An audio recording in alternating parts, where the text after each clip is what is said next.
بسم اللہ الرحمن الرحیم 14 چینل کی طرف سے میں ہوں چمن علی خان۔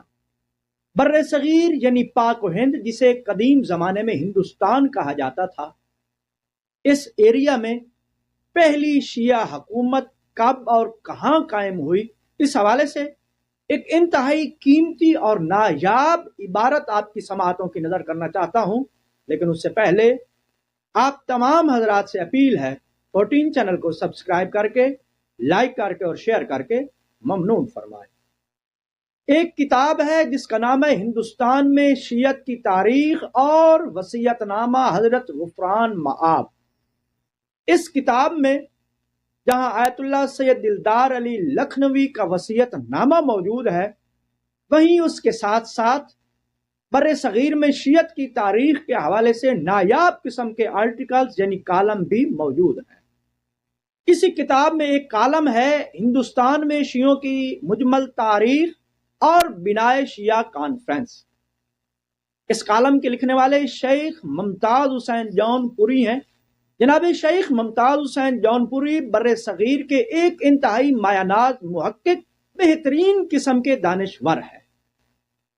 انہوں نے اپنی اس کالم میں اسی کتاب کے صفحہ نمبر 12 اور 13 پر شیعوں کی پہلی سلطنت کے عنوان سے ایک ہائیڈنگ قائم کی ہے۔ جناب شیخ ممتاز حسین جون پوری شیعوں کی پہلی سلطنت کے عنوان سے بر صغیر کی پہلی شیعہ ریاست کا سلطنت کا تعارف کرواتے ہوئے تحریر کرتے ہیں۔ 8ویں صدی عیسوی میں پہل شیعہ سرزمین دکن میں کچھ پھلے پھولے۔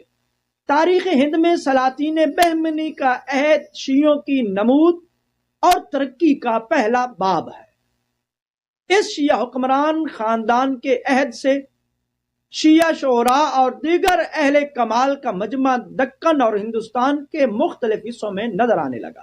میر فضل اللہ، خواجہ زین العابدین ہمدانی، خواجہ محمد گازرانی، ملا شاہ طاہر، میر عالم، ملا محمد قاسم مشہدی، میر مومن وغیرہ اس تاریخی عہد کے یادگار شیعہ ہیں جو برابر ممتاز عہدوں پر مامور رہے۔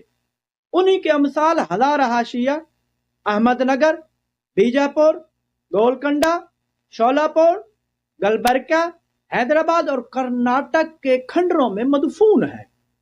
خود سید محمد گیسو دراز صاحب، جن کا مزار گلبرگہ شریف میں ہے، شیعہ تھے۔ سلاطین مغلیہ کے عہد سے پہلے بھی ہندوستان کی مملکت اور حصوں میں شیعہ برسر اقتدار تھے۔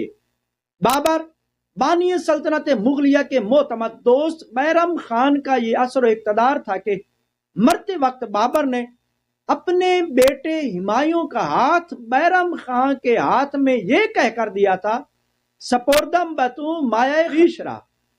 بیرم خان نے بھی وہ کام کیا کہ اپنے فرقے اور قوم کا نام رکھ لیا اور شیر شاہ سوری کے پنجے سے ملک کو پھر چھین لیا اور شاہ ایران کی مدد سے ہندوستان کی کھوئی ہوئی سلطنت پھر ہمایوں کو دلا دی۔ اس لیے یہ کہنا بے جا نہ ہوگا کہ اسلامی سلطنت ہند پر یہ ایک شیعہ بادشاہ کا احسان ہے۔ بر صغیر میں پہلی شیعہ حکومت و سلطنت کے تعارف کے حوالے سے جناب شیخ ممتاز حسین جون پوری کی یہ نایاب عبارت یہاں پر میں تمام کرتا ہوں۔